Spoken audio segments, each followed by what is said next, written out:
அவர் நிறைய நல்ல உள்ளங்களை சம்பாதிச்சிருக்காரு. நிறைய நல்ல உள்ளங்கள், நிறைய நட்பு வட்டாரம். இப்பொழுது தயாரிப்பாளர் திரு டி சிவா அவர்களுடன் நமது கேப்டனோட கடைசி வரைக்கும் பணித்தவர்கள் சோத்துராஜ், பூஷன், சண்முகம், சுப்பையா அவர்களையும் மேடைக்கு அழைக்கிறோம்.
இப்பொழுது நமது தயாரிப்பாளர் சிவா அவர்கள் இவங்க எல்லாரையுமே அறிமுகப்படுத்துவாங்க.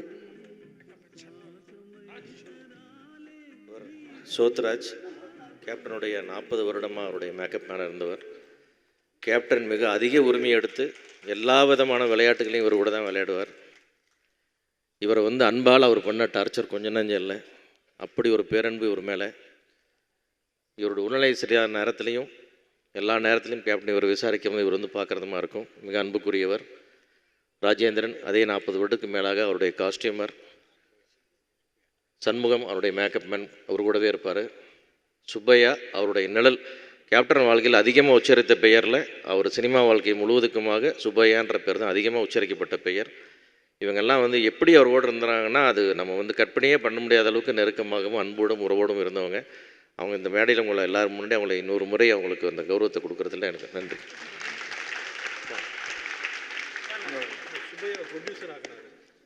சுப்பையாவை தயாரிப்பாளராக்கினார். செந்தூர பாண்டி படத்தின் மூலமாக தயாரிப்பாளராக்கி அவனுக்கு நல்ல வாழ்க்கை அமைச்சு கொடுத்தாரு. இப்படி எல்லாத்துக்குமே அவங்கவுங்க வாழ்க்கையை செட்டில் ஆகிற விஷயத்தை எல்லாம் பண்ணி அவங்க ரிட்டையர் லைஃப்பை ரொம்ப நல்லபடியாக பார்த்துருக்காரு கேப்டன்.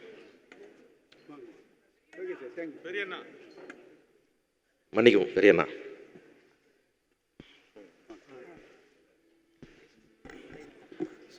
அனைவருக்கும் வணக்கம். கேப்டன் என்னை தயாரிப்பாளராக்கியவர். இந்த அம்மா கிரியேஷன் நிறுவனத்தை துவங்கி வைத்தவர். என் வாழ்நாளெல்லாம் மறக்க முடியாமல் என்னுடைய எல்லா நிகழ்வுகளிலுமே பங்கு கொண்டவர். அவர் வாழ்நாள் முழுவதும் எந்த படத்திலும் ஒரு தயாரிப்பாளர் கூட 1 மணி நேரம் தாமதமாக எந்த விதமான நஷ்டத்தையும் உருவாக்காதவர். கடைசி வரை எந்த இயக்குனரிடமும் இந்த ஷாட் எதுக்கு, இந்த டயலாக் எதுக்குன்னு கேட்காம நடித்து கொடுத்த ஒரு மாபெரும் நடிகர். நடிகர் என்ற இனத்துக்கே பெருமை சேர்த்த ஒரு நடிகர் என்றால் எங்களுடைய கேப்டன் மட்டுமே. அவர் இந்த சினிமாவுக்கு நடிகராக அறியப்பட்டதை விட நல்ல மனிதராகத்தான் அறியப்பட்டார் முதல்ல. அப்போல்லாம் 10 படம் வரும். தியேட்டர் வாசலில் போய் நின்னா எல்லோரும் என்ன படம் பார்க்கலான்னு பேசுவாங்க. நல்ல மனுஷன்டா விஜயகாந்த் படம் பார்க்கலான்னு சொல்லி போவாங்க. அப்படி தான் அந்த கூட்டம் அவருக்கு வந்துச்சு. அங்கிருந்தால் அவர் வாழ்க்கையை தொங்குது. இந்த இறுதி ஊர்வலம் வரை அந்த நல்ல மனுஷன் தான் அவருக்கு அந்த கூட்டத்தை கொண்டாந்து சேர்த்துச்சு. ஸோ ஆரம்பம் முதல் இறுதி வரை நல்ல மனுஷன்ற பேரோடவே ஆரம்பித்து அந்த பேரோடவே முடித்து கொண்டவர் எங்களுடைய கேப்டன். குறிப்பாக இந்த நடிகர் சங்கத்துக்கும் அவருக்கான தொடர்புகளை மட்டும் இந்த இடத்துல சொல்லி விடைபெறணும்னு நான் நினைக்கிறேன். ராதாரவி அவர்களும் அண்ணன் வாகை சந்திரசேகர் அவர்களும் அவரை ரொம்ப கம்பல் பண்ணி நடிகர் சங்க தேர்தல் நிற்க வச்சாங்க. அவர் ரொம்ப சீரியஸாகவே இடத்துல நின்னார். மிகப்பெரிய வித்தியாசத்தில் ஜெயிச்சு வந்தோடனே என்னப்பா பிரச்சனைங்க, என்ன அது மாதிரி கடன் இருக்குது, அதை அடைச்சிருவோன்னார். அந்த மாதிரி ஆரம்பித்து அந்த கடன் அடைக்கிறதுக்காக அவர் எடுத்துக்கொண்ட முயற்சி உழைப்புன்னு இருக்குது பார்த்தீங்களா, அது வெறும் ஒரு தலைவராக மட்டும் அந்த வேலை செய்யலை. சம்மந்தப்பட்ட அத்தனை பேரோடும் பர்சனலாக பேசி அந்த ரிஹர்சல் வரைக்கும் அட்டன் பண்ணி ப்ரோக்ராம் வரைக்கும் அட்டன் பண்ணி அவர் காஜா மைதன் இந்த ஷோ நடத்தினார். அந்த ஷோவுக்கு எல்லாம் கூடவே இருந்து மலேசியா ஷோவில் முடித்து மொத்த நடிகர்களும் இன்க்ளூடிங் நம்ம ரஜினி சார் வரைக்கும் ஒரு பெரிய ஆபத்தில் மாட்டும்போது தனியாளாக உள்ளே பூந்து அந்த கூட்டத்தை எல்லாம் அடித்து சமாளித்து அத்தனை பேரையும் பஸ் ஏற்றி சிங்கப்பூரில் கொண்டு வந்து ஷோ நடத்தணும். சிங்கப்பூரில் ஷோ முடிச்சதுக்கப்புறம் அந்த ஷோ முடிச்சவர் வந்து பணத்தை தராமல் எனக்கு லாஸ்ன்னு சொல்லி ஏமாத்துறாரு. வந்து 1 கோடி ரூபாய்க்கு மேலே வரணும். இது அன்னைக்கு தேதிக்கு மிகப்பெரிய தொகை தான். சங்கத்தினுடைய நன்கொடைய வசூல் பண்ண வேண்டியதில் பாதி தொகை அங்கே இருக்குது. அது வராமல் நிற்கிது. எல்லாரையும் புறப்பட்டு போக சொல்லிட்டார். அவர் மட்டும் அந்த ஹோட்டல்லே இருந்தார். அந்த பணத்தை வாங்கிட்டு தான் சென்னை போவேன்னு வந்துட்டுருக்காரு. 2 நாள் வெயிட் பண்ணார். என்னாச்சுன்னு கேட்டார். இல்லை ஒத்துக்க மாட்டேங்கிறான்னு சொன்னால் நேராக அந்த ஹோட்டல் லாபிக்கு வந்தார்.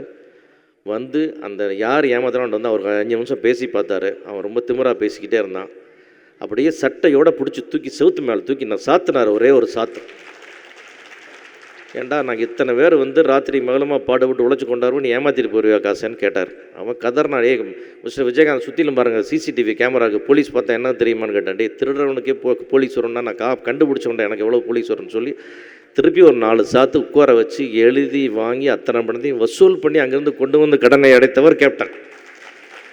இது எதை எல்லோரும் வந்தாங்க, எல்லோரும் ஆடினாங்க, எல்லோரும் பாடினாங்க, எல்லோரும் கலந்துக்கிட்டாங்க, வசூல் ஆச்சு, அந்த காசு எடுத்து கொடுத்தான்றது இல்லை. அவரை தவிர வேறு ஒருத்தருமே அந்த 1 கோடி ரூபாய் இங்கே கொண்டு சேர்த்துருக்கவே முடியாது. அவர் இல்லைன்னா அது மொத்தமே நஷ்டம் அன்னைக்கு. அப்படிப்பட்ட அளவுக்கு அந்த நடிகர் சங்கத்துக்காக தன்னுடைய ரத்தத்தை சிந்தி ரத்தம் சுண்ட உழைச்சவர் எங்களுடைய கேப்டன். அதை போல் என் அன்பு சகோதரன் செல்லுமணி கேட்டுக்கொண்டது மாதிரி இந்த நடிகர் சங்கத்துக்கு அத்தனை பேருடைய பொற்பாதங்களிலையும் விழுந்து மன்றாடி கேட்டுக்கொள்கிறேன். இந்த நடிகர் சங்கத்து வளாகத்துக்கு கேப்டன் விஜயகாந்த் அவர்கள் பேர் வைக்கப்பட வேண்டும். அவர் இந்த குடும்பத்துக்கும் இந்த தமிழ்நாட்டுக்கு விட்டுட்டு போன சொத்து அந்த நல்ல பேர் தான். அவர் சம்பாரிச்சதில் 90 பங்கு மக்களுக்கு கொடுத்துட்டு இந்த பிள்ளைகளுக்கு 10% தான் கொடுத்துட்டு போயிருக்கார். இந்த நடிகர் சங்கத்துக்கு கொடுத்துட்டு போயிருக்கார், நடிகர்களுக்கு கொடுத்துட்டு போயிருக்கார், நடிகர் இனத்துக்கு பெருமை சேர்த்துட்டு போயிருக்கார். இதை விட ஒரு தகுதியானவரை நம்ம தேடி கண்டுபிடிச்சால் நமக்கு கிடைக்காது. இந்த வேண்டுகோளை ஏற்று இந்த விழாவில் நீங்கள் இதில் அறிவிப்பீர்களானால் நிச்சயமாக விஜயகாந்த் அவருக்கு இதெல்லாம் எதுவுமே இல்லை. செல்லுமணி சொன்ன மாதிரி அவர் எந்த புகழுக்கும் ஆசைப்படலை, எந்த புகழுக்கும் ஆசைப்பட போகிறதில்ல. அவரை சுற்றி இருந்த, அவரால் வாழ்ந்த, அவரை ரசித்த நேசித்த அந்த மொத்த தமிழக மக்களுக்கும் உலகத் தமிழர்களுக்கும் இது ஒரு பெருமையாக இருக்கும். எங்களுக்கு பெருமையாக இருக்கும், உங்களுக்கு பெருமையாக இருக்கும். தயவு செஞ்சு அதை செய்யணும்னு எங்கள் வேண்டுகோளை கேட்டு விடைபெறுகிறேன். நன்றி.